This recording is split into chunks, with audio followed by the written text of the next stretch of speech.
Wow, what a terrifying video, isn't it?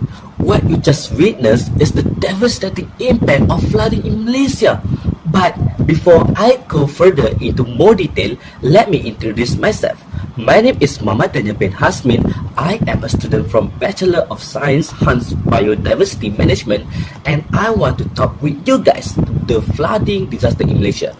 Unfortunately, disasters such as floods are not uncommon for the citizens of Malaysia.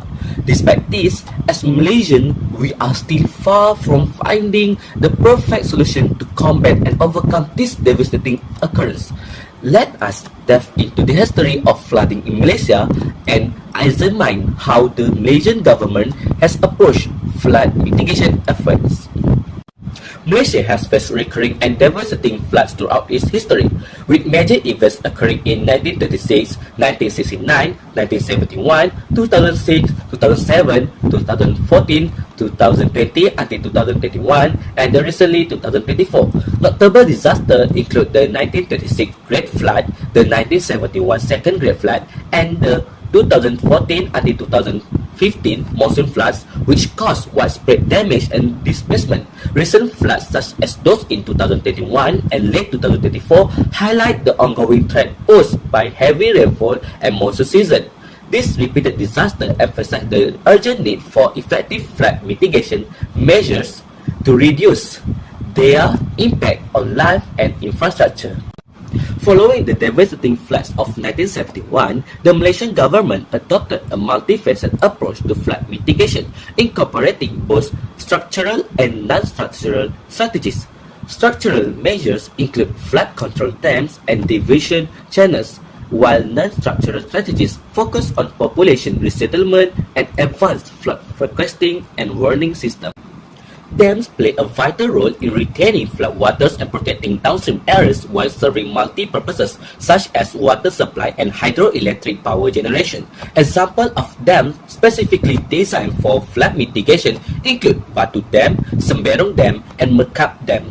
Irrigation dams such as Muda Dam, Bukit Merah Dam, and Beris Dam contribute to effective water management.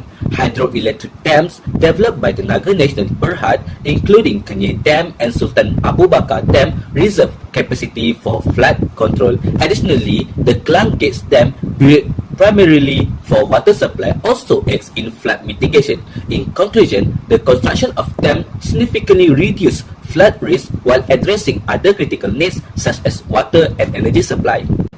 In urban areas, particularly in city centers, intensive development along river banks limits the ability to widen or deepen river channels to accommodate increasing floodwaters. To address this, excess water is retained upstream in storage ponds or redirected through flood diversion channels or tunnels. A notable example is the Stormwater Management and Road Tunnel Smart Project in Kuala Lumpur. This innovative system reduces flooding in the city center by diverting significant floodwater volumes while also functioning as a motorway to ease traffic congestion near Sungai Besi. This dual-purpose design is a world first, showcasing an effective and unique solution to urban flooding. Next, let's take a look at the resettlement population as a flood mitigation. Resettlement of communities in flood-prone areas is an effective way to reduce property damage and loss of life, especially when structural measures are insufficient. In Malaysia, resettlement programs have relocated 1,672 families in Kelantan and 2,715 families in Pahang since 1971. These efforts improve resident safety while enabling better long-term flood risk management. Lastly, flood forecasting awareness system as flood mitigation. A flood forecasting awareness system is crucial for minimizing flood-related losses. Early forecasts enable timely evacuation and protection of belongings, reducing damage and saving life. Following the 1971 flood, telemetric systems were installed in flood-prone river basins, with plans for further expansion. In flash flood areas, automatic sirens alert residents when water levels become critical. Since 1980, flood warning boards have been set up along major river systems to inform locals of water levels. Recent advancements include a web-based system providing real-time updates and flood information, enhancing preparedness and response of the citizen. In conclusion, Malaysia can adopt various strategies to effectively mitigate flood disasters. Learning from developed countries like Japan and China can provide valuable insights. For example, in Japan, communities traditionally cooperate on water-related disaster risk reduction through measures such as improving embankments, building rain dikes, implementing flood-proofing techniques, and actively participating in flood management efforts. Additionally, sustainable and eco-friendly approaches can help minimizing the risk of recurring floods. Ultimately, flood mitigation is a shared responsibility requiring both government action and proactive efforts from citizens to address this issue collaboratively and responsibly. Lastly, this is the reference that I used in this presentation.